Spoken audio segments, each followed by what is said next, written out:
بسم الله الرحمن الرحيم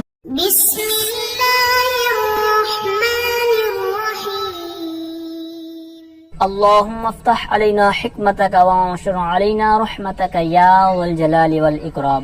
تو جی ناظرین، الحمدللہ عز وجل ہدایت النحو کتاب ہماری جاری و ساری ہے، اور آج ہم اس کا سبق نمبر 48 اسماء افعال کے بارے میں فصل انشاءاللہ عز وجل پڑھیں گے۔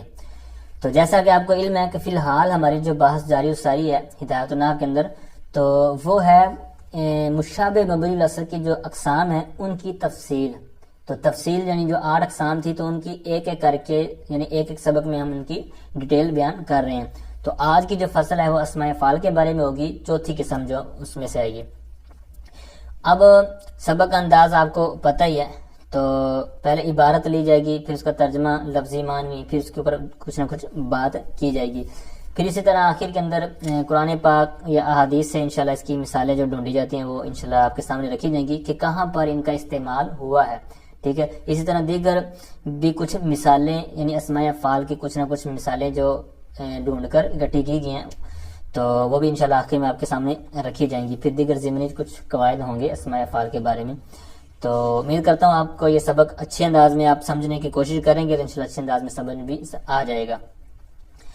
تو اب مشابہ مبنی اصل کا نام وہاں پر آپ کو میں نے عرض کیا تھا کہ اس کا مطلب ہے کہ مناسبت مؤثرہ، یعنی کوئی خاص مناسبت ہوتی ہے، اور اس کی وہاں پر 3 قسمیں متن میں بیان کی گئی تھیں، وہ آپ نے سماعت کی ہوئی ہیں۔ پھر جو 3 قسموں کی ڈیٹیل پہلے ہوئی ہے ان کے اندر بھی بیان کیا گیا تھا کہ وہ کیا چیزیں ہیں اور کون سی چیز اس پر فٹ ہو رہی ہے۔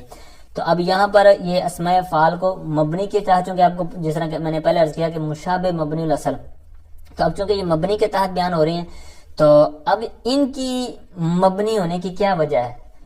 تو انہوں نے اس کا بیان کیا ہے کہ یہ چونکہ ماضی اور امر کی جگہ پر واقع ہوتے ہیں، اور وہ چونکہ آپ کو پتہ ہے کہ مبنی کے معنی میں مبنی کے حکم ہے، تو لہذا اس وجہ سے یہ چونکہ ماضی اور امر کی جگہ پر واقع ہوتے ہیں، تو اس لیے ان کو اس مشابہت کی وجہ سے ان کو مبنی کے نام پر رکھا جاتا ہے، مبنی کہا جاتا ہے۔ تو آئیے سبق کی طرف بڑھتے ہیں۔ سب سے پہلے آپ نے غور کرنا ہے کہ اسماء الافعال، یہ بچے کو پتا ہے کہ جناب اسماء اسم کی جمع ہے اور جمع مکسر ہے، اور آگے ہوا ضمیر ہے۔ اب یہ ہے مذکر کی، ہوا ضمیر مذکر کی ہے، اب یہ لوٹ بھی اس کی طرف رہی ہے، ٹھیک ہے، اور ہے بھی مذکر کی، پیچھے ہے جمع مکسر۔ اب اس کے اندر مطابقت کیسی ہے؟ حالانکہ وہ ہے جمع مکسر، اب یہ ہے ہوا، یا تو اس کو جمع ہونا چاہیے تھا، یا پھر یہ ہیا ہوتی، مؤنث کی ہوتی، تاکہ چونکہ جمع مکسر ہے یہ واحد مؤنث کے حکم میں لی جاتی ہے جمع مکسر، تو پھر اتنا ہو جانا تھا کہ چلے جی جمع مکسر ہے تو اس معنی میں لے کر اس کو ہیا کر دیا گیا، پھر تو ٹھیک ہے۔ اب یہاں پر ہے بھی ہوا، تو پھر یہاں پر کیا جواب دیں گے کہ یہ ہوا ہے بھی ٹھیک، لکھا بھی ٹھیک ہوا یقیناً، تو پھر اس کو کیسے آگے ایکسپلین کریں گے، کیسے اس کی تفہیم کریں گے، کیسے ہم سمجھیں کہ یہ ہوا ٹھیک لکھا ہوا ہے، پھر مطابقت کیسی؟ تو اس حوالے سے یاد رکھیں یہ ہے ضمیر فصل۔ اب اس کا مرجع ہے کیا؟ تو اس کا مرجع ہے اسماء الافعال کے اندر جو ہمیں سمجھ آ رہا نا کہ اسم فعل، یعنی اسماء الافعال ہے تو جمع ہی، یعنی اسماء افعال، لیکن اس سے جو ضمرن ہمیں سمجھ آ رہی ہے نا وہ ہے اسم فعل، تو یہ اس اسم فعل کی طرف ضمیر لوٹ رہی ہے۔ اسی طرح مشابہ مبنی الاصل کی اقسام کی ڈیٹیل جب شروع ہوئی تھی تو سبق نمبر 45 کے اندر جو مضمر کا سبق تھا ضمیر کا، اس کے اندر آپ نے پڑھا تھا کہ تقدم ذکرہ لفظا او مانا او حکما، یعنی جو بھی ضمیر ہوگی غائب کی تو اس کا ذکر جو ہے وہ لفظاً مانن یا حکمن پہلے ہو چکا ہو، تو وہاں پر مانن کے تحت ہم نے ایک مثال پڑھی تھی 128 صفحہ پر، اعدلو ہوا اقرب للتقوی۔ اب ہوا ضمیر جو تھی تو یہ اعدلو کے اندر ہمیں جو سمجھ آ رہا نا جو مفہوم یا جس معنی کو یہ متضمن ہے عدل، تو اس کی طرف لوٹ رہی تھی، وہاں پر یہ مفرد تھی حالانکہ پیچھے اعدلو جمع ہے، ٹھیک ہے۔ تو اب یہاں پر آپ نے اسی طرح ذہن میں رکھنا ہے کہ یہاں پر بھی جو اسماء الافعال سے ہمیں چیز سمجھ آ رہی نا، جو مفہوم ایک سمجھ آ رہا ہے، تو وہ ہے اسم فعل، تو یہ ضمیر کس کی طرف لوٹ رہی ہے؟ اس کی طرف، اسم فعل۔ تو اب وہ چونکہ آپ کو پتا ہے اسم فعل مفرد ہے تو وہ ضمیر بھی مفرد ہے، تو اب یہاں پر آپ کا جواب کلیئر ہوا، اعتراض بھی ختم ہوا، جواب بھی کلیئر ہو گیا کہ یہ کس وجہ سے یہاں پر ہوا ہے۔ آگے آئیے، اب اس کی میں عبارت پڑھتا ہوں۔ اسماء الافعال ہوا کل اسم بمعنى الامر والماضی نحو روید زیدن ای امہلہ وہیہات زید ای بعودا۔ اب یہاں تک انہوں نے ایک جو اس میں فعل کی تعریف بیان کی ہے، تو اس کے اندر دو جز ہیں، امر کے معنی میں، ماضی کے معنی میں ہونا، تو ان دونوں کے پھر آگے مثال بھی دی ہوئی ہے۔ تو سب سے پہلے لفظی ترجمہ سنیے، کہتے ہیں ہوا، یعنی وہی جس کی طرف یہ لوٹ رہی ہے، یعنی اسم فعل۔ تو اسم فعل کلو اسم، ہر ایسا اسم ہے، بمعنی الامری، جو امر کے معنی میں ہے، والماضی، اور ماضی کے معنی میں ہے۔ اب یہاں پر واو ہے، تو واو کا معنی جو میں نے ابھی ترجمہ کیا ہے اور، تو اس طرح اگر ترجمہ کریں گے تو غلطی واقع ہوگی۔ کیسے غلطی واقع ہوگی میں آپ کو عرض کرتا ہوں۔ تو جیسے اب دیکھیں اس میں فعل کیا ہے، کہتے ہیں ہر ایسا اسم جو امر کے معنی میں ہو اور ماضی کے معنی میں ہو۔ اس کا مطلب یہ ہوگا کہ جو بھی اس میں فعل ہوگا وہ ماضی کے معنی میں بھی ہوگا اور امر کے معنی میں بھی ہوگا، کیونکہ واو جو حرف عطف ہے یہ جمع کرنے کے لیے آتا ہے، عموماً دو چیزوں کو جمع کرنے کے لیے، جس طرح جا زید و امر، زید اور امر آیا، یعنی مطلب دونوں کو جمع کریے، یعنی دونوں آئے۔ تو اب اس کا مطلب یہ ہے کہ یعنی اس میں فعل ہر ایسا اسم ہے کہ جو امر کے معنی میں پر مشتمل ہوگا اور ماضی کے معنی پر مشتمل ہوگا۔ حالانکہ ایسا تو ہے نہیں، یہاں تو آگے جو انہوں نے مثال دی ہے اور ہم نے جو پہلے پڑھا ہوا ابتدائی کتابوں کے اندر، اس کے اندر تو یہی ہے کہ امر کے لیے علیحدہ ہوگا اور اسم جو اس میں فعل ہے وہ ماضی کے لیے علیحدہ ہوگا، جس طرح مثالیں بھی انہوں نے دو ہی دی ہوئی ہیں۔ حالانکہ اگر یہ واو معنی اپنے اصلی میں ہوتا تو پھر یہ ایک مثال کافی تھی کہ یہ ماضی کے معنی میں بھی لے رہے ہوں، ہم اس کو امر کے معنی میں لے رہے ہوں۔ تو اب اس بات کا جواب یہ ہے کہ یہاں پر واو بمعنی او ہے، او یعنی واو مجازی معنی میں، یعنی او کے معنی میں ہے۔ پھر اب ترجمہ کریں، کہتے ہیں اس میں فعل ہر ایسا اسم ہے جو امر کے معنی میں ہو، واو یا او کے معنی میں لینا نا، یا ماضی کے معنی میں ہو، یعنی اس میں فعل جو ہوگا یا تو امر کا معنی دے رہا ہوگا یا پھر ماضی کا معنی دے رہا ہوگا۔ تو یہاں پر آپ نے یاد رکھنا ہے کہ واو کا معنی ہم نے او لینا ہے، او کے معنی میں۔ اب پوری بات کا دوبارہ ترجمہ سماعت کریں کہ اس میں فعل ہر ایسا اسم ہے کہ جو امر کے معنی میں ہو یا ماضی کے معنی میں ہو۔ اب اس میں بھی تھوڑا سا معنی آپ نے زیادہ کرنا ہے، ویسے تو عبارت کا ترجمہ یہ اتنا ہی بنتا ہے، لیکن ایک قید کا اضافہ آپ نے ترجمے کے اندر، مفہوم کے اندر لے کے آنا ہے، جو کہ حاشیے میں موجود ہے، جس کی وجہ سے دو اعتراضوں سے ہم بچ جائیں گے۔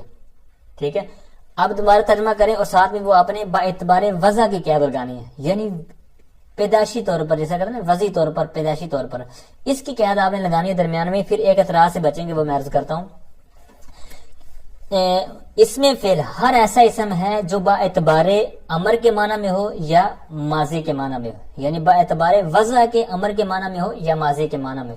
اب اس قید کا کیا فائدہ ہوا ہے، تو یہ میں عرض کرتا ہوں۔ پہلے ان کی مثالیں سنیں۔ اب پہلے انہوں نے ذکر کیا ہے امر کا، یعنی کلو اسم بمعنی الامری، پہلے امر ہے، والماضی پھر ماضی۔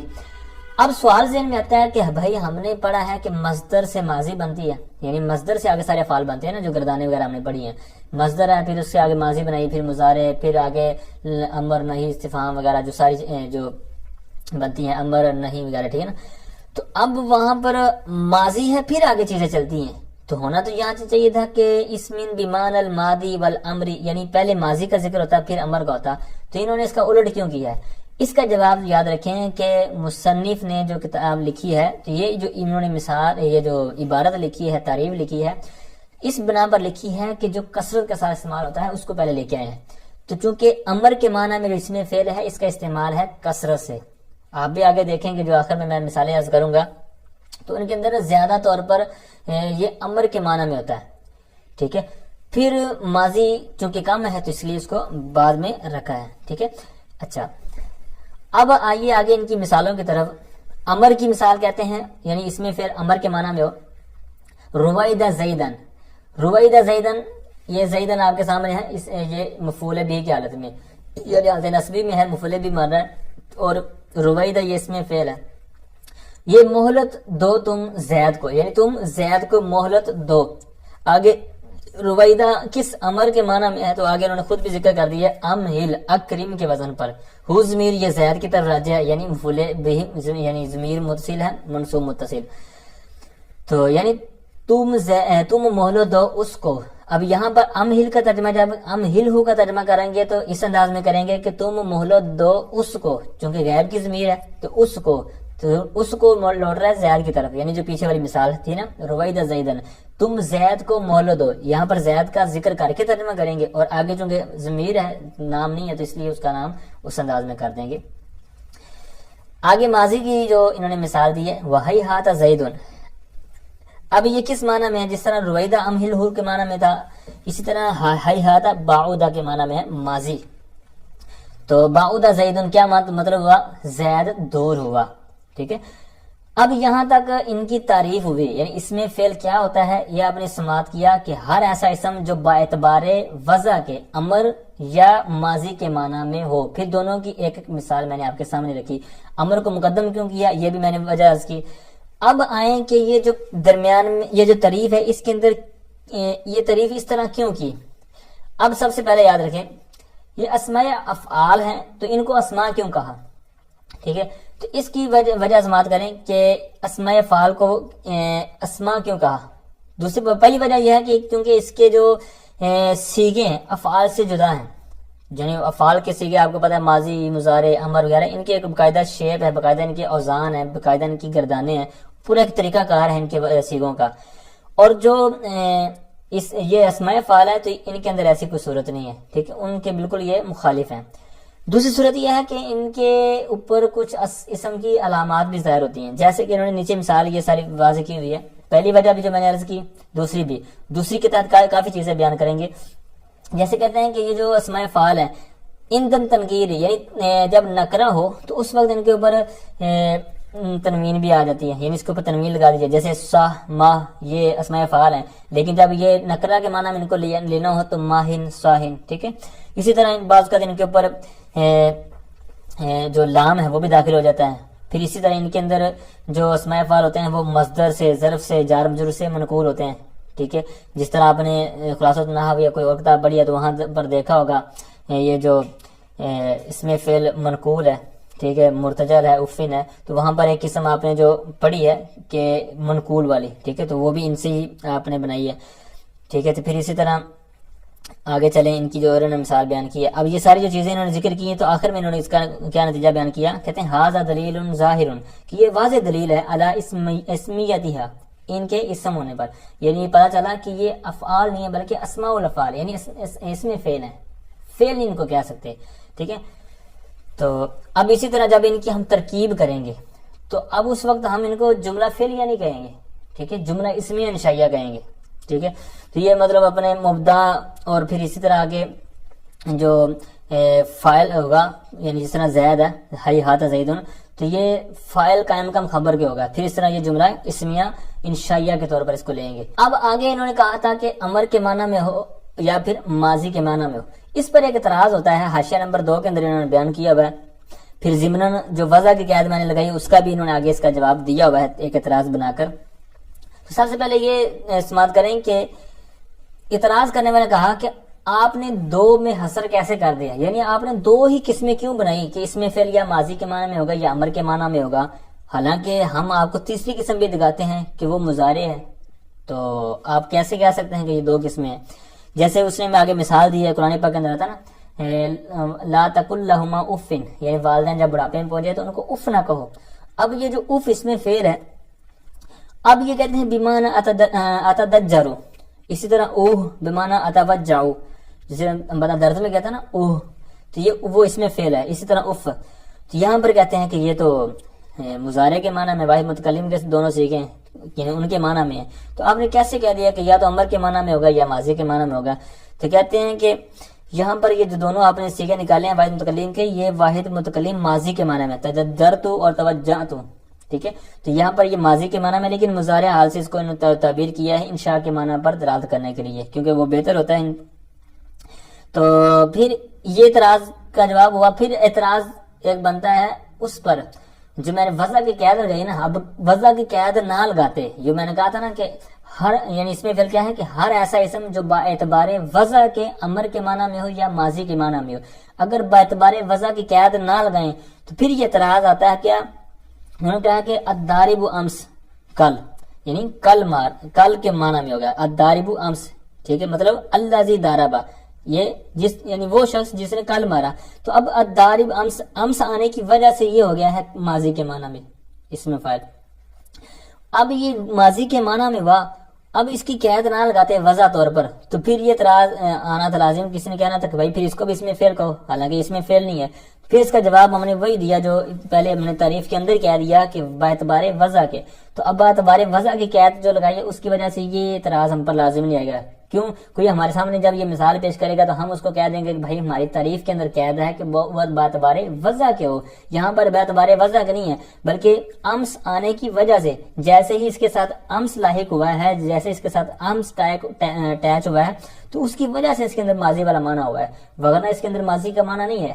لہٰذا ہم نے کیا کہا تھا کہ ہر ایسا اسم جو باعتبار وضع کے امر کے معنی میں ہو یا ماضی کے معنی میں ہو، لہٰذا ہماری وضع کی قید تھی وہ آپ نے دیکھی نہیں ہے، لہٰذا اس وجہ سے آپ نے مغالطے میں پڑ گئے ہیں، ٹھیک ہے۔ تو یہ یہاں تک جو بیان ہوئی وہ ابھی تک ہماری ایک تعریف، اس کے اوپر جو مثالیں تھیں، پھر کچھ نہ کچھ باتیں جو میں نے دونوں حاشیہ نمبر 1 اور حاشیہ نمبر 2 سے آپ کے سامنے رکھی، ٹھیک ہے۔ پھر حاشیہ نمبر 1 کے اوپر بات وہ میں نے شاید پہلے بھی عرض کر دیا کہ مشابہ مبنی الاصل کی جو اقسام میں سے اسماء افعال ہیں تو یہ کس بنا پر یہاں پر یہ مشابہت ہے ان کو، تو وہ میں نے عرض کیا تھا کہ ماضی اور امر کے جگہ پر چونکہ واقع ہوتے ہیں، جس طرح کبھی ساری ڈیٹیل آپ نے سماعت کی ہے، تو اس وجہ سے یہاں پر کیا ہو گیا کہ ان کو اس بنا پر یہاں پر رکھا گیا ہے۔ آگے آئیے آگے بڑھتے ہیں۔ یہ بھی قسم آگے جو پڑھنے لگا ہوں یہ بھی آپ نے پہلے ابتدائی کتاب کے اندر پڑھا ہی ہوگا یقیناً۔ تو کہتے ہیں کہ او کان علی وزن فعال بمعنى الامر وهو من الثلاثی جی قیاس کانزالی بمعنى انزل۔ اسی طرح آگے کچھ اور مثالیں وہ میں بعد میں عرض کرتا ہوں، پہلے اس کو سماعت کریں۔ او کانا، کانا کے اندر وہی اس میں فعل، یعنی یہ کہ تو چیز یہ ہم نے پڑھی نا کہ اس میں فعل امر کے معنی میں ہوگا یا ماضی کے معنی میں ہوگا، تیسری صورت یہاں سے بیان کر رہے ہیں۔ اور یہ جو چیزیں آپ نے پہلے پڑھی ہیں نا، پہلے کون سی پڑھی ہیں آپ نے؟ پہلے پڑھا تھا خلاصۃ النحو، اگر آپ نے پڑھی ہے یا کوئی اور بھی پڑھی ہوگی وہاں پر آپ نے دیکھا ہوگا کہ اس میں فعل کی 3 قسمیں ہیں۔ اس میں فعل یا تو معدول ہوگا یا منقول ہوگا یا مرتجل ہوگا۔ تو منقول والی یہاں صورت بیان کر رہے ہیں، ٹھیک ہے، منقول والی اس میں فعل جو معدول، منقول والی ایک اور صورت الگ ہے، مرتجل الگ ہے۔ ابھی جو میں نے مثالیں دی نا حاشیہ سے افن، اوہ وغیرہ، تو یہ مرتجل کے اندر آتی ہیں، ٹھیک ہے۔ تو اب جو معدول ہے، تو معدول مطلب یہ ہے کہ جس طرح انزل ہے، انزل سے نزالی بنا دیا، یہ اس سے کھینچ کر عدول کر کے، ٹھیک ہے، تو یہ معدول کے اندر آ گیا۔ منقول وہی جو حاشیہ نمبر 1 کے اندر میں نے کہا تھا کہ مصدر، ظرف، جار مجرور، یہ خلاصہ النحو کے اندر بھی اسی طریقے کی کتابوں کے اندر بھی آپ کو مل جائے گا کہ جو اس میں فعل بنتا ہے مصدر سے، ظرف سے، جار مجرور سے، تو اس کو کیا کہتے ہیں؟ منقول، ٹھیک ہے۔ تو یہ دوسری قسم ہے منقول۔ تیسری وہ جو مرتجل وہ ان دونوں میں سے ہٹ کر جو ہو، یعنی نہ تو وہ معدول ہو کر کسی سے بنی ہو اور نہ ہی وہ یہ ہو جو مصدر وغیرہ جو صورتیں میں نے بیان کی ہیں، ٹھیک ہے۔ تو یہ جو دو منقول اور مرتجل، یہ دو جو صورتیں نا یہ سمائی طور پر ہیں، یعنی اہل عرب نے جو استعمال کیا اور جس معنی میں استعمال کیا نا، یعنی انہوں نے امر کے معنی میں استعمال کیا تو وہ امر میں ہوگا، ماضی کے معنی میں استعمال کیا تو ماضی ہوگا، ٹھیک ہے۔ تو یہ سماعت یعنی سننے پر موقوف ہے کہ اہل عرب نے کس طرح استعمال کیا ہے۔ اور یہ جو ابھی اوکان علی وزنی فعالی والی بحث شروع ہونے والی ہے یہاں سے آخر تک، تو یہ قیاسی طور پر ہے، یعنی قیاس یعنی کہ ہمیں انہوں نے پیمانہ دے دیا کہ آپ بھی اپنا بنا سکتے ہیں، یعنی اس میں محتاج نہیں ہے کہ اہل عرب کی کتابیں ڈھونڈتے پھریں کہ اہل عرب نے کہاں اس طرح فعالی کے وزن پر کس کو بنایا نا، ہم اپنی طرف سے بنا سکتے ہیں، جس طرح کہ میں بعد میں آگے مثالیں بھی عرض کرتا ہوں سبق سے ہٹ کر بھی، پھر انشاءاللہ آپ کو ذہن میں آ جائے گا کس طرح ہم خود بھی بنا سکتے ہیں۔ تو آئیے سبق سماعت کرتے ہیں۔ کہتے ہیں کہ یا پھر اس میں فعل فعالی کے وزن پر ہوگا، او کانا علی وزنی فعالی، یا وہ اس میں فعل وزنی فعالی یعنی فعالی کا جو پورا وزن ہے تو اس وزن پر ہوگا، تو کس معنی میں ہوگا؟ کہتے ہیں بیمان الامری، امر کے معنی میں۔ اب کہتے ہیں وہو من الثلاثی، اب یہ ثلاثی سے کہتے ہیں قیاس ہے، یعنی قیاسی طور پر یہ ثلاثی سے ہے، یعنی ثلاثی سے یہ قیاسی طور پر فعالی کے وزن پر ہی ہوگا۔ اب یہاں پر آپ نے یہ بھی یاد رکھنا ہے کہ فعالی لام زیر لی یعنی کسرہ کے ساتھ ہونا ضروری ہے، یعنی فعالن یا فعالا فعالو اس طرح نہیں، فعالی اس وزن پر ہی ہونا ضروری ہے، پھر یہ والی صورت بنے گی اس میں فعل والی اور یہ مبنی والی، وگرنہ یہ معرب بالاتفاق، جیسے مثالیں سمپل سی ہیں اور مشہور ہیں، جس طرح سلام لفظ ہے سلامن، اسی طرح کلامن، صحابن، یہ بدل جو بادل جس کو کہتے ہیں، تو اب یہ سلام، صحاب، کلام، اب وزن تو وہی بن رہا ہے فعال والا، لیکن چونکہ فعالی اس میں کسرہ تھا آخر میں لام زیر لی، اب یہ قید آپ نے ذہن میں بٹھانی ہے کہ فعالی یہ پورا 100% وزن ہونا چاہیے. فعالو لن لن وغیرہ اس طرح کچھ بھی نہیں ہونا چاہیے. اگر ہوگا تو وہ مورب کے اندر چلا جائے گا. ٹھیک ہے, تو صحابن کلامن اور سلامن وغیرہ وغیرہ جتنے بھی آپ ڈھونڈ لیں گے تو وہ مورب کے اندر ہوگا. ٹھیک ہے, تو یہ کسر اور یہ جو فعالی پورا وزن آپ کے ذہن میں بیٹھنا چاہیے. اس وزن پر ہوگا تو پھر یہ صورت ہوگی جو ہم پڑھ رہے ہیں اس میں فعل کے تحت. اب یہاں پر انہوں نے کہا کہ ثلاثی سے یہ قیاس ہے, یعنی قیاسی طور پر ہے کہ یہاں پر آپ جس طرح انزل ہے تو اس سے نزالی بنا لیں. ٹھیک ہے, اسی طرح آگے ہے ترا کی, یہ بمانا اترک. ٹھیک ہے, اب یہ یہاں پر یہ بھی یاد رکھیں کہ یہ امر کے معنی میں ہوگا, جس طرح کہا نا بیمان الامری, امر کے معنی میں ہوگا. تو اب یہ امر جو بھی اس مصدر کے مطابق آنا ہوگا ویسے بنائیں گے. جس طرح ابھی مثال آپ نے دیکھی کہ نزالی کا بمانا انزل ہے, تراکی کا بمانا اترک ہے. اسی طرح شرابی شربت سے شرابی اشرب. تو اب جس طرح کا کوئی مصدر اور اس کا جس طرح امر آتا ہوگا تو اسی معنی میں لیں گے. ایسا نہیں کہ ہر جگہ پر ادرب افعل کے وزن پر لیں گے انزل جس طرح بنایا ہے, نہ. جس طرح اب انزل بھی ہے, اترک بھی ہے اور اشرب بھی ہے. اسی طرح اسعد سعاد سے چڑھنا جو ہے. ٹھیک ہے, تو یہاں پر یہ آپ نے بات ذہن میں رکھنی ہے کہ جس طرح کا اس کا امر آتا ہوگا اسی معنی میں لیں گے, یعنی اسی وزن پر اس کو لیں گے. ٹھیک ہے, تو اب یہ ہوا کہ امر فعالی کے وزن پر جو امر کے معنی میں ہوگا, تو یہ ساری اس کی میں نے ڈیٹیل عرض کی. اب اس کی کچھ میں مثالیں آپ کے سامنے رکھتا ہوں. یہ کچھ مثالیں تو انہوں نے بیان کی ہیں, یہ جو تراکی اور نزالی. اسی طرح حاشیہ کے اندر انہوں نے اس کی کچھ مثالیں بیان کی ہوئی ہیں. تو یہ کہتے ہیں کہ یہ ساری امام سیبا بھائی جو نحوی ہیں ان کے نزدیک ہے. ان کو مثالیں نے کچھ اور بھی عرض کی نیچے بیان کی ہوئی ہیں, جیسے درابی بمانا ادرب, اکالی بمانا کل. جس طرح میں نے ابھی عرض کیا نا کہ جس طرح اس کا امر آتا ہوگا اسی وزن پر لینا ہے. اب اکالا یا اکل کھانے کے معنی میں جو ہے, تو یہاں پر اکالی امر سے, ٹھیک ہے, اسی وزن پر اکالی فعالی, لیکن اس کا بمانا کس ہوگا, کہتے ہیں بمانا کل. اب یہ کل کے معنی میں کل کھانا. ٹھیک ہے, اسی طرح کتابی بمانا اکتب, علامی بمانا اعلم. ٹھیک ہے, تو یہ ساری چیزیں آپ کے سامنے ہیں. اچھا, اب یہ جو سارا کہا کہتے ہیں نسبت القیاسی الی مجیء فعال, یعنی فعال کے وزن پر جو انہوں نے کہا نا کہ یہ قیاس ہے. کہتے ہیں یہ کثرت سے, چونکہ بمان الامر یعنی امر کے معنی میں کثرت کے لیے آتا ہے, تو لہٰذا اس کے اوپر آپ اعتراض نہیں کر سکتے کہ فلاں جگہ پر ہم دیکھتے ہیں تو وہاں پر اس کا نہیں بن سکتا. جس طرح قوامی و قواعد, دو مثالیں بیان کی ہیں, یہاں پر کم اور عقود نہیں آتا. ٹھیک ہے, تو کہتے ہیں کہ یہ جو انہوں نے کہا ہے نا, تو یہ ایسا نہیں ہے کہ جناب ہر جگہ پر رہے گا. بعض شاذ صورتیں نکل آتی ہیں, جس طرح آپ نے بھی دو مثالیں اعتراض کے طور پر پیش کی ہیں کہ یہاں پر نہیں ہے, تو بھائی نہیں ہوں گی. ہم نے کون سا دعویٰ کیا کہ 100% ہر جگہ بنا ہی سکتے ہیں, بعض جگہ ہو سکتا نہیں آتی ہیں. ٹھیک ہے, تو یہ انہوں نے نیچے بیان کیا کہ یہ کثرت کی وجہ سے یہاں پر امر کے معنی میں کہا, وغیرہ بعض جگہ پر ہو سکتا نہ بھی بنے. اب یہ تھا ثلاثی سے. پھر انہوں نے کہا یہ 138 نمبر پہ انہوں نے کہتے ہیں وفی غیر ثلاثی, یعنی غیر ثلاثی سے یہ اسمائی ہے, یعنی غیر ثلاثی سے تو آپ نے سماعت کر لیا. اب کہتے ہیں غیر ثلاثی سے ہوگا نا, تو وہاں پر قیاس نہیں ہے, وہاں پر سمائی طور پر ہے. اور سمائی طور پر وہ پھر آپ کو پتا ہے کہ جو اہل عرب سے سنا ہوگا تو پھر انہی چیزوں پر وہ منحصر ہوگا. جیسے کہتے ہیں کہ یہ کرکارا بمانا سب وطا من تصویت, یعنی تصویت یعنی صوت کی باب تفعیل سے جب لے کے جائیں گے تو یعنی آواز دینا. تو یہ سب وطا کے معنی میں, یعنی کرکارا بمانا سب وطا, یعنی ماضی ہے سب وطا, تو یہ تصویت باب تفعیل سے سب وطا بنایا کرکارا. یعنی جہاں کہیں عبارت کے اندر کرکارا لفظ کوئی آیا ہے اس میں فعل, تو وہاں پر یہ سب وطا ماضی کے معنی میں. ٹھیک ہے, اسی طرح جو غیر ثلاثی اہل عرب سے سماعت کیا ہوا ہے, اسی طرح ارعارا بمانا تلاعبو, یعنی امر کے معنی میں تلاعبو ایھا الصبیان بالارعرا, اے بچوں ارعرا کے ساتھ تم کھیلو, یعنی وہی لعبۃ لہم, یعنی یہ ان کا کوئی کھلونا وغیرہ ہے یا کوئی کھیل وغیرہ ہے. ٹھیک ہے, تو یہ ان کو یہاں پر یہ استعمال ہوا اہل عرب کے ہاں.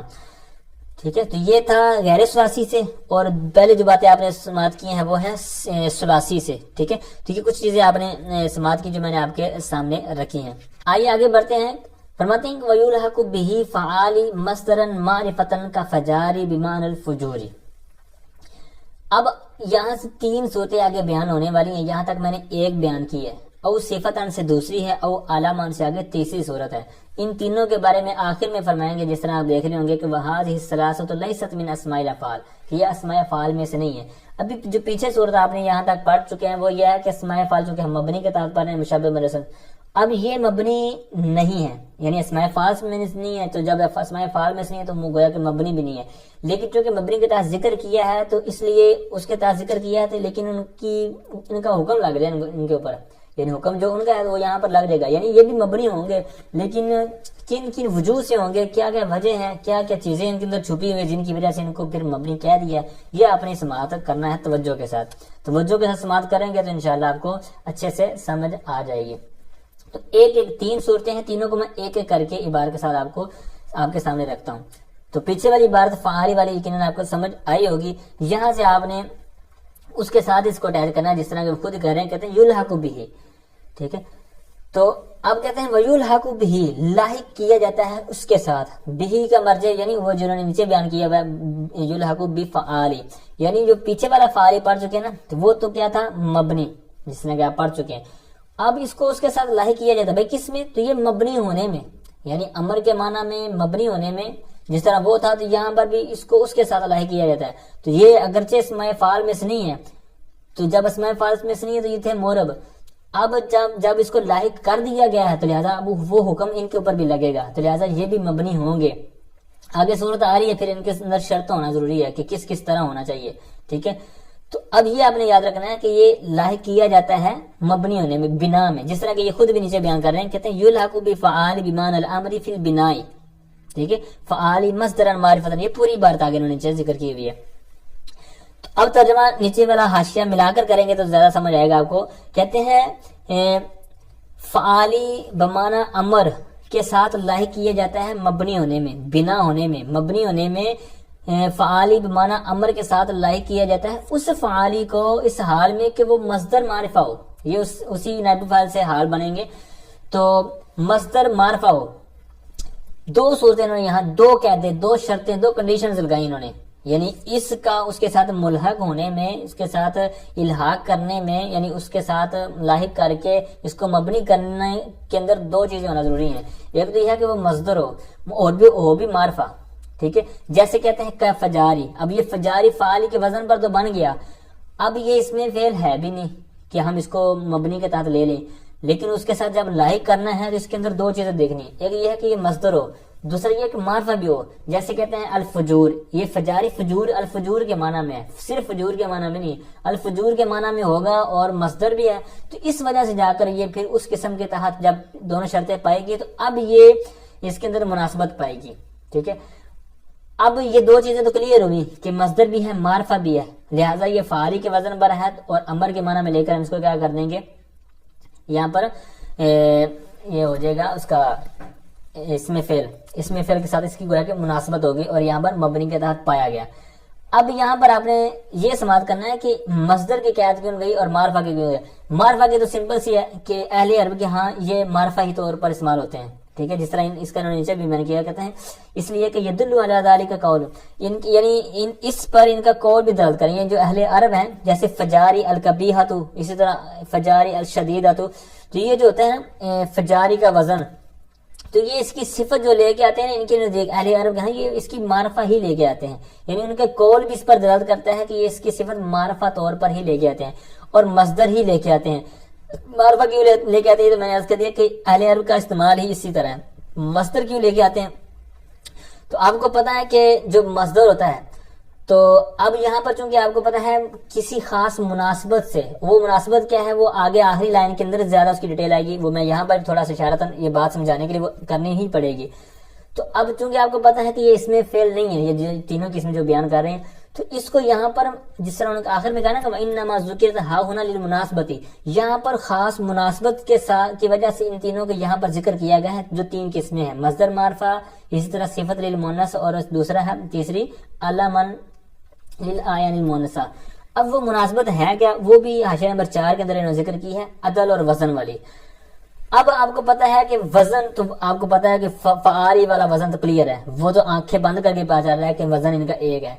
دوسرا ہے عدل، ٹھیک ہے، عدل یعنی دونوں کے اندر عدول جو ہو رہا ہے، جس طرح پیچھے والی آپ نے مثالیں پڑھی نا کہ جو اکتب، کتابی، اعلم، علامی، یعنی یہ جو عدول ہوئے ہیں، اسی طرح دیگر مثالیں آپ نے پڑھی ہیں، اترک، تراکی، اسی طرح انزل، نزالی وغیرہ، یہ ان کے اندر جو عدول ہوا ہے، اب یہ جو عدول ہے تو آپ کو پتا ہے کہ جو عدول ہوتا ہے تو وہ آپ نے وہاں پر عدل کے اندر بھی پڑھا ہوا ہے کہ بغیر کسی صرفی قاعدے کے ایک سیگے سے دوسرے سیگے کی طرف کسی چیز کو پھیرنا، لیکن ان کے اندر معنی کے اندر کوئی پھیرا پھیری نہ ہو، چینجنگ نہ آئے.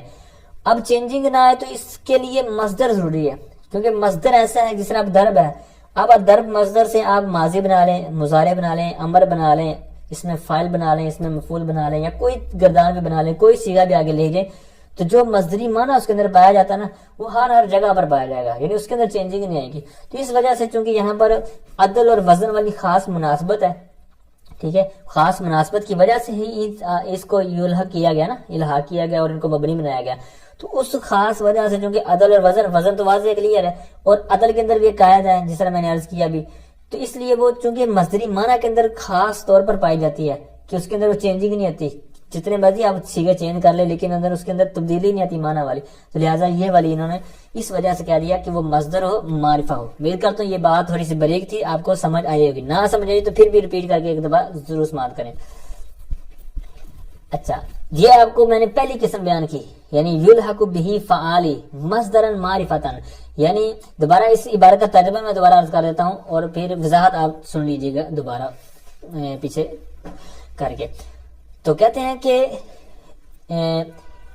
فعالی بمعنی امر کے ساتھ لاحق کیا جاتا ہے بنا ہونے میں، مبنی ہونے میں فعالی بمعنی امر کے ساتھ لاحق کیا جاتا ہے اس فعالی کو، اس حال میں کہ وہ فعالی جو بعد میں ہے وہ مصدر معرفہ ہو. جس طرح کہ اس کی مثال آپ نے سماعت کر لی اور دیگر وضاحت بھی جو میں نے عرض کرنے کی کوشش کی. اب فجار فجور یہ آپ کو پتا ہے نافرمانی کے معنی میں، جھوٹ بولنے وغیرہ کے معنی میں اس کا استعمال ہوتا ہے.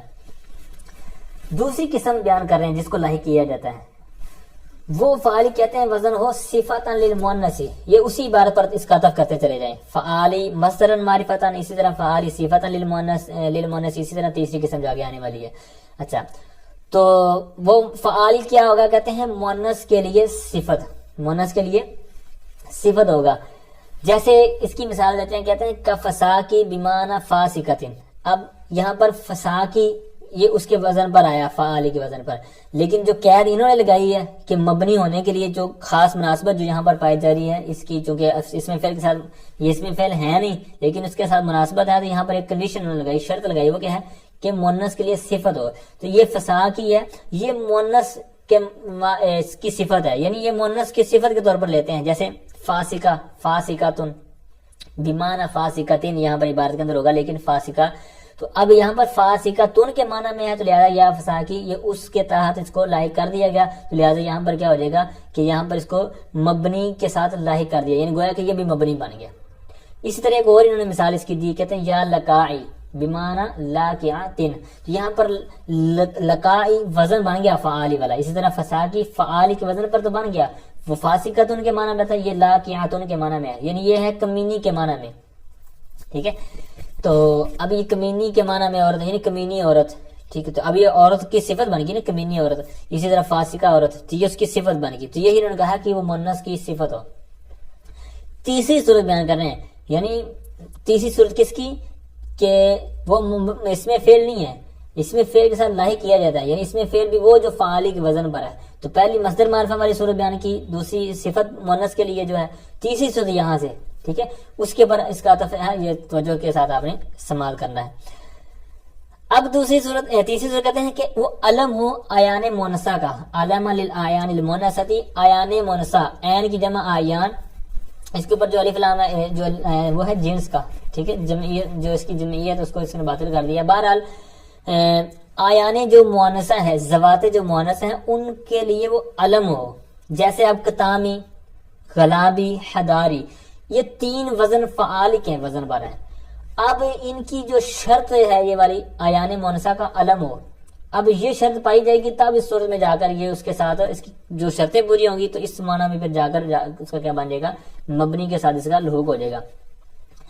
اب جیسے کتامی یہ بھی ایک عورت کا نام ہے، غلابی یہ بھی عورت کا نام ہے، حداری، ٹھیک ہے، یہ بھی ایک نام ہے. یہ کس کا نام ہے؟ یہ انہوں نے نیچے لکھا ہوا ہے کوكب، ایک ستارے کا نام ہے. اب آخر میں آ کر وہی چیز جو میں نے پہلے اشارتاً عرض کر دیا اس کی تفصیل بیان کر رہے ہیں کہ کہتے ہیں وَهَذِهِ الثَّلَاثَةُ لَيْسَتْ مِنْ أَسْمَاءِ الْأَفْعَالِ وَإِنَّمَا ذُكِرَتْ هَاهُنَا لِلْمُنَاسَبَةِ، کہتے ہیں یہ جو تین ذکر وہاز ہی کا مرجع وہی جو میں نے تین بار لہذا بیان کی نا، مصدرن معرفتن، اسی طرح صفت للمؤنث اور علم للآیات المؤنثہ، یہ تینوں کہتے ہیں وہاز ہی ثلاثۃ، اور یہ تین لیست من اسماء الافعال، یہ اسماء افعال میں سے نہیں ہے، یعنی یہ اسماء افعال نہیں ہے۔ اب نہیں ہے تو کیوں ذکر کیا، یعنی مبنی کے تحت ذکر کر دیا آپ نے، مورب کو مبنی کے تحت، اتنی بڑی غلطی۔ کہتے ہیں غلطی نہیں ہے، انما ذکرت ہاہنا للمناسبت، کہتے ہیں بلا شبہ ان کو یہاں پر ذکر کیا گیا ہے مناسبت کے لیے، مناسبت کی وجہ سے۔ اب ان کے اندر مناسبت تھی، اب وہ مناسبت بھی میں نے ضمناً اوپر مصدر معرفتن کا ذکر کی، انہوں نے بھی نیچے حاشیے میں بیان کی ہوئی ہے۔ مناسبت کیا ہے؟ ایک تو سیدھی سیدھی ہے، آنکھیں بند کر کے بھی آپ کو پتا چل جائے گا کہ غلابی، حداری، کتامی، فساکی، فجاری، یہ جتنے بھی ذکر کیے گئے یہ فعالی کے وزن پر ہیں، یہ وزن والی صورت ہوگی۔ عدل والی کیا ہے؟ تو دو صورتیں اصل میں، بمعنی الامر عدلن وزن، عدلن ہو، عدلن کی صورت رہے گی وہ یہ ہے کہ جس طرح عدل والی مین صورت تھی کہ انزل سے نظاری بنا، اسی طرح اترک سے تراکی بنا، اس طرح دیگر میں نے مثالیں آپ کے سامنے رکھی، اسی طرح اذهب سے ذہابی، اس ساری مثالیں یہ کیا تھا؟ عدول تھا، تو یہ عدل عدول ہوا۔ اسی طرح یہاں پر ہے کہ یہاں پر کیسے ہے، جیسے فجاری یہ الفجور سے عدول ہوا ہے، اسی طرح یا فساکی ہے یہ فاسقتن سے عدول ہے، لکائی یہ لاکیاتن سے عدول ہے، اسی طرح آگے آ جائیں کتامی یہ کاتمتن سے عدول ہے، غلابی یہ غالبتن سے عدول ہے، حداری یہ حاضرتن سے عدول ہے۔ لہذا یہاں پر دونوں جو مناسبتیں نا، انما ذکرت ہاہنا للمناسبت، یہاں پر دونوں مناسبتیں موجود ہیں۔ مناسبت ہے کیا؟ وزن، وزن آپ کو سامنے کلیئر ہوا۔ عدل تو وہ آپ کو پتا، میں نے ساری چیزیں گنوا دی کہ عدول کس طرح ان کے اندر ہوا ہے، ٹھیک ہے۔ تو جی ناظرین یہ تھا آج کا ہمارا سبق جو میں نے سمجھانے کی کوشش آپ کے سامنے رکھی ہے۔ اب میں آپ کے سامنے کچھ مثالیں رکھتا ہوں کہ آپ کو مزید آئیڈیا ہو جائے، اور انشاءاللہ آئندہ آپ کو توجہ رہے گی جب آپ قرآن و حدیث یا اس طرح عربی عبارات وغیرہ پڑھیں گے کہ کہاں کہاں ان کا استعمال ہوا ہے۔ اب میں آپ کے سامنے پہلے کچھ رکھتا ہوں کہ یہ کہاں کہاں استعمال ہوئی ہیں قرآن پاک کے اندر سے۔ میں کچھ مثالیں دیتا ہوں۔ سورہ انعام آیت نمبر 150 ہے، اس کے اندر بھی اس میں پھر استعمال ہوا ہے، کل حلم شہداءکم الذین یشہدون ان اللہ حرم ھذا۔ اب یہاں پر حلم احضروا کے معنی میں ہے، احضروا امر کے معنی میں۔ تو آگے آیت نمبر 36 ہے سورہ مومنون کی، ہیہاتا، ٹھیک ہے، تو یہاں پر ہیہاتا بعودا کے معنی میں، جس طرح کے سبق میں اندر اس کی مثال آئی تھی۔ اسی طرح سورہ قصص آیت نمبر 82 کے اندر ہے وَإِ كَأَنَّهُ، وَإِ یہاں پر وَإِ آیا ہے، وَإِ أَعْجَبَ کے معنی میں ہے۔ اسی طرح یا ایھا الذین آمنوا علیکم انفسکم، علیکم، اب یہاں پر یہ سورہ مائدہ 105 نمبر آیت ہے، علیکم الزموا کے معنی میں۔ اسی طرح آگے ایک حدیث پاک ہے رویدک یا انجشتا، اب یہاں پر رویدہ کا امہل کے معنی میں۔ اب یہ واقعہ ہے سرکار دو عالم صلی اللہ علیہ وسلم ایک دفعہ سفر میں تھے، تو ایک حضرت انجشہ رضی اللہ عنہ، ان کی آواز بہت کمال کی تھی، سریلی تھی، جس طرح کہتے ہیں نعت خوانی کرتے ہیں، بہت اچھی آواز ہوتی ہے ان کی۔ تو یہ کچھ اشعار پڑھ رہے تھے، تو ساتھ قافلے میں خواتین بھی تھی، سرکار نے اس موقع پر فرمایا تھا کہ اے انجشہ رک جاؤ، یعنی عورتیں ساتھ ہیں تو یہ تم ان نازک شیشیوں کو توڑ نہ دینا، یعنی اپنی آواز کو روک لو یا ٹھہر جاؤ، ٹھیک ہے۔ اس معنی میں وہ روایت آپ کی میں نے ویسے سامنے رکھی کہ اس موقع پر یہ جملہ ادا فرمایا۔ اسی طرح ایک حدیث پاک ہے فقال عمر مہ غفر اللہ لک، اب یہاں پر مہ ہے، یہ اکفف کے معنی میں، ٹھیک ہے۔ تو اسی طرح ایک حدیث پاک ہے حلمی ما عندک یا ام سلیم، یہاں پر حلمی احضری کے معنی میں۔ اسی طرح علیک بتقوی اللہ، یہ بھی حدیث پاک ہے علیک الزم کے معنی میں۔ اسی طرح ایک آیت مبارکہ ہے سورہ حاقہ آیت نمبر 19 کے اندر ہا امقرؤ کتابیہ، ہا کا معنی ہے خذ ہو، یعنی خذ کے معنی میں۔ پھر اسی طرح آیت نمبر 28 سورہ یونس کے اندر ہے ثم نقول للذین اشرکوا مکانکم انتم وشرکاؤکم، یہاں پر مکانکم الزموا کے معنی میں ہے، ٹھیک ہے۔ اسی طرح اب میں آپ کے سامنے کچھ رکھوں گا، یہ خلاصۃ النحو جنہوں نے پڑھی نا خلاصۃ النحو، تو اس کے دو حصے ہیں آپ کے سامنے، آپ کو پتا ہے آپ نے پڑھے ہوا ہے۔ تو اس کا جو پہلا حصہ نا، اس کا صفحہ نمبر 76 کے اوپر ایک باکس ہے، تو وہاں ایک باکس آپ بھی دیکھ رہے ہوں گے، تو اس کے اندر کچھ بیان کیے میں نے، جیسے ہی ہاتھا، یہ دور ہوا کے معنی میں، معنی بھی ساتھ لکھے ہوئے ہیں، سر آنا، شتانا، نزالی، رویدہ، بلہا، حیہل، حیہل، حیہل، ہلم ہیہات لک ہیا علیک امامک وراءک الیک الیک عنی الیک الکتاب دونک علی بہ قط ہاتی سہ سہن مہ مہن ہا اوہ آہ واہ واہ وی بخ افن آمین. اب یہ لفظ آپ نے بارہا سنا ہوگا، آمین آمین ہم جگہ جگہ روزانہ کئی بار کہتے ہیں، تو آج ہمیں پتہ چل گیا کہ یہ آمین بھی اس میں فعل ہے. اور یہ کس معنی میں، یہ آپ نے ترجمے پہ غور کر رہے ہوں گے کہ یہ قبول کر یعنی امر کے معنی میں ہے. تو اب اس کو کسی نہ کسی معنی میں ہم لے لیں گے، جیسے اس آمین قبول کر